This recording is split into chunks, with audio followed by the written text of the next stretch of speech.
Hey guys, this is Alex speaking to you today, and happy Martin Luther King Day, everybody. Today I'm going to be talking about the Martin Luther King's "I Have a Dream" speech in 1964 and his civil rights movement, also, and how it affects the disability community. And so, back in 1964, Martin Luther King had his "I Have a Dream" speech, which helped remove segregation and prejudice in America, with a lot of people not being, a lot of racism. It mostly had to deal with race, with a lot of like whites, blacks, not whites, blacks, Hispanic, Asians, and with basically with everyone who couldn't go to like college, get a job, go to school, basically go anywhere where they wanted to go in life and achieve their dreams, because they thought these people would be getting in the way of destroying what the real American thing is about.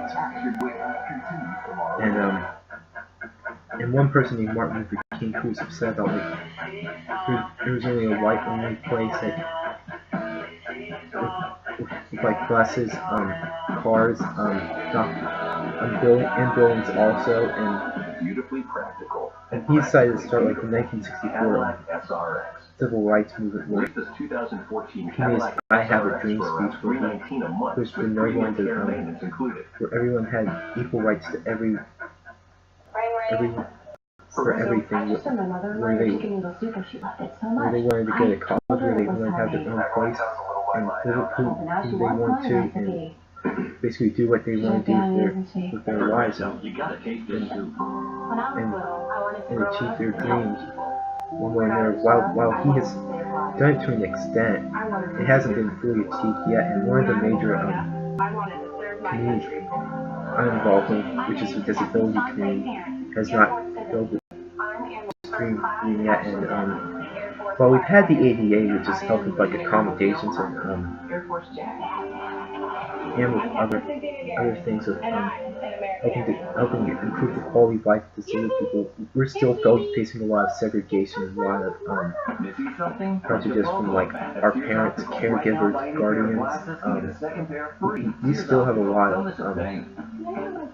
issues that need to be cleared up with taking control of our lives. And I'm going to be mentioning like 3 or 4 quotes which sum up the disability community with how Martin Luther King's speech helped inspire freedom, and how we can empower the disability community with some of his quotes right here, and I'm going to list off some of these right here. And the first quote is I have this on this website called Disability Rights Galaxy, and some of the quotes in there. And the first one is injustice is a threat to everyone everywhere. What this is about that there's been a lot of injustice with disabled people, and involves with like segregation and being placed in the guardianship of parents and caregivers, and putting them in taking control of them rather than letting disabled people take control of themselves because of not being able to have the full rights to do what they want to do with their lives because of their disability. And a good example of this is the Justice for Jenny movement, where Jenny Hatch, a 29-year-old girl with Down syndrome, had wanted to live with her friends Jim and Kelly. She had a job in her community. She had an associate's degree from a community college in business management, and she was still, and her stepmother and father had full control of her guardianship, and put her in a group home where she did not want to be desired. She had the right to decide. She had every right to decide where and whom she wanted to live. and she wanted to live with Jimmy Kelly, and one of the big things is that guardianship should be, like, laws that affect disabled should be revolved around disabled people, and disabled people should have the only right to decide where they want to live, with whom they want to live, and take advantage of what they want to do with their lives, rather than being placed in some of the, rather than being placed in somewhere like a group home or an assisted living facility where there's been notorious torture in these areas, and not being, and just being treated like a child, rather than learning how to empower yourself to learn how to get the help you need to succeed, and being able to take control of your own decisions, and making your own decisions of doing what you want to do with your life. And a lot of it, and another good example is with the murder of Alex Bordalakis and the attempted murder of Izzy Stapleton, where justice has not been served for these cases where they allow the murder of disabled people because they think disabled people are a tragedy in life, and that they bring nothing but burden and sadness in our lives, and that they think that the best way to do away with them is to either kill them, put them in a group home, torture them, and just leave them to die, because they think they bring no worth in society. And we need to put justice to those that put injustice to disabled people that do a lot of harm, that do a lot of harm to them, and we need to change the conversation with disability to allow seeing the strengths of these disabled people, and seeing their full potential, and seeing them go to college, having their own place where they need help. And that's why I think yeah, you're in Paris? why I think we need more justice for disabled people to stand up for themselves. Another quote is from him is that if you can't fly, then run. If you can't walk, run, then walk. If you can't walk, then crawl. But whatever you do, you have to keep moving forward. Okay. Thank you. Some disabled people are in wheelchairs, such as like cerebral palsy, and some people have like difficulties like motor skills. Just because we're in wheelchairs does not mean it's a bad thing. I mean, yeah, we're gonna need some help. I mean, there's some disabled self-advocates like Rick Hoyt, who has cerebral palsy, and he has a bachelor's degree in excuse me.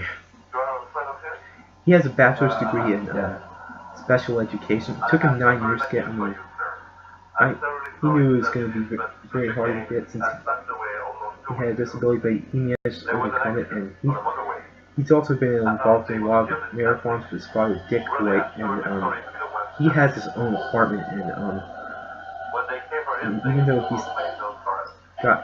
he's got like caregivers that help him, and nurses too, he's still living a productive life and helping build new aids and accommodations at Boston University, and helping disabled people realizing their full potential, and helping disabled people become empowered in college. And there's nothing wrong with having a disability while you're in a wheelchair, and learning how to get better accommodations for learning how to live. And the ADA has actually done a very good job of helping disabled people get from like square B with the use of like wheelchairs, headphones, hearing devices, and all that stuff. And yeah, it's really cold in here too. even if we can't move on our own, the best thing we do is just go on with our dreams, keep doing what we want to do with our lives, keep succeeding at what we want to succeed at, and just do all that stuff. And we have the right to move forward. We have the right to to, to what was I saying? We have the right to take control of our dreams, and disabled people have the only right to control. Oh, sorry about that. What was I gonna say? What I'm saying is that disabled people have the right to control their dreams. They have the right to keep moving forward even if they are in wheelchairs, and that we as people can still do what we want to do with our lives and not have someone else weigh our dreams. I might be talking a bit, and we should be aiming towards empowerment and leadership of disabled people and keep helping them move forward in life and taking control of their own decisions and not have someone else take advantage of that. And another quote is, no person has the right to reign on your dreams. Disabled people have dreams like everybody else. They are not lifeless. They are not. They can think for themselves, even though it's not in the same way. Even though if you don't speak, that you don't always have something to say, does not mean you have something to say. I mean, even if we are nonverbal, if we do need help with like an AAC device, or if we need to use like sign language or a hearing aid, we have the right to achieve our dreams whether we desire to. Nobody else has the right to control what we want to do in our lives. I desire to be a career counselor. I'm going to make those dreams come true, no matter how hard it will be. Anything is possible. No matter how hard I do it, it's gonna happen one way or another. Because I have every right to do what I want to do with my life, and the same with every other disabled person too. Because Martin Luther King would always want disabled people taking control of their lives and letting them take advantage of what they want to do, because we are humans like everybody else, and we do not need somebody else becoming control freaks around us, thinking that they have unlimited power and that we don't. And this is a huge problem with a lot of neurotypical parents of disabled people, because they think they have full control of disabled people, and thinking that they have no control over anything. They have no control of this or that. I mean, we have the right to decide for ourselves, and one of the things we have to do is that we have dreams like everybody else. I know it may take a little longer, and we may need a little bit more help, but you know what? We're gonna get there, no matter how hard we're trying, no matter how hard we're doing. It's gonna happen one way or another. That's what we desire to do with our lives, and nobody else is going to take advantage of than ourselves, the disabled people, and we will succeed no matter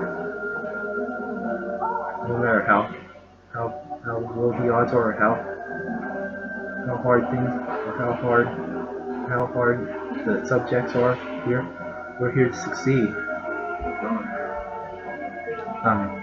Probably one of the let me go see what the next one is on my I know the next Martin Luther King quote somewhere. One of the most famous ones is what here comes a time when silence is betrayal. This one is very familiar. A certain group called Autism Speaks, and a few other movements with like the My Futures and Your Hands movement. But I'm gonna first talk about like Autism Speaks. Autism Speaks has had a long history of silencing autistic people like me, since I'm autistic, and it's based and other groups that want to silence disabled people too, and parents also. And disabled people and many autistics that are against Autism Speaks have been silenced, and the parent, and they just want to talk to the parents rather than the autistics, and only want to mention the parents because they think that autistic people are broken, lifeless human beings, burdened, tragedies, not living at all, but they're always in despair, and the parents want, and Autism Speaks want the parents to feel the despair and sadness of autistic people, and want them to make everybody fearful of autistics. And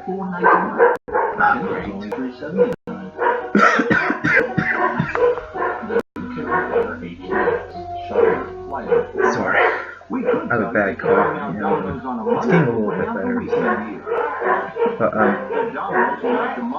But disabled people, Autism Speaks, what they want to do is they don't have any autistic board members, and they don't mention any autistic people, and they enjoy using words like burden, epidemic. They've done a lot. They've used a lot of very dangerous rhetorics of why autism is a dangerous thing, and why autistic people should be eradicated. And they use like 40% of money towards like medical research for prenatal tests and a bunch of other medical research ideas. Wow. When they don't include autistic people in the conversation of autism, and many autistic groups like the Autistic Self-Advocacy Network, the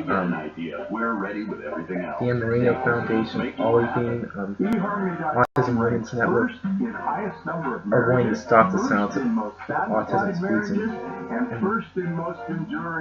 that's what we need to do, is that we need to allow more autistic empowerment and not letting autistic people being taken advantage of by their parents and their caregivers, and letting autistic people make their own decisions rather than having their parents and having the parents, guardians, caregivers, anybody who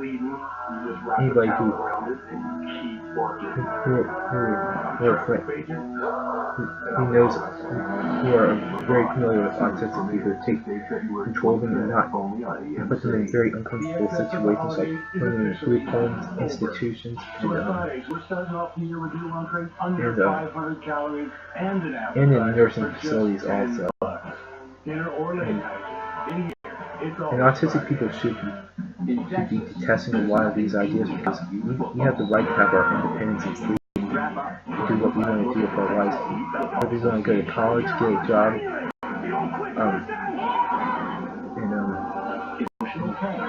and basically have any amount of freedom of what we want to do.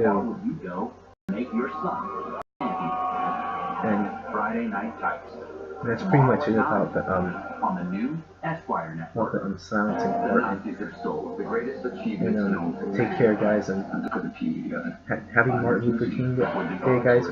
Take care, y'all. Remember, keep empowering autistic people, keep empowering the disability community, and one day Martin Luther King will be shining down upon us and saying that disabled people will have unlimited amount of freedom and independence of doing what they want to do with their lives, and not being taken advantage of by our parents and our guardians also. Good night, everybody.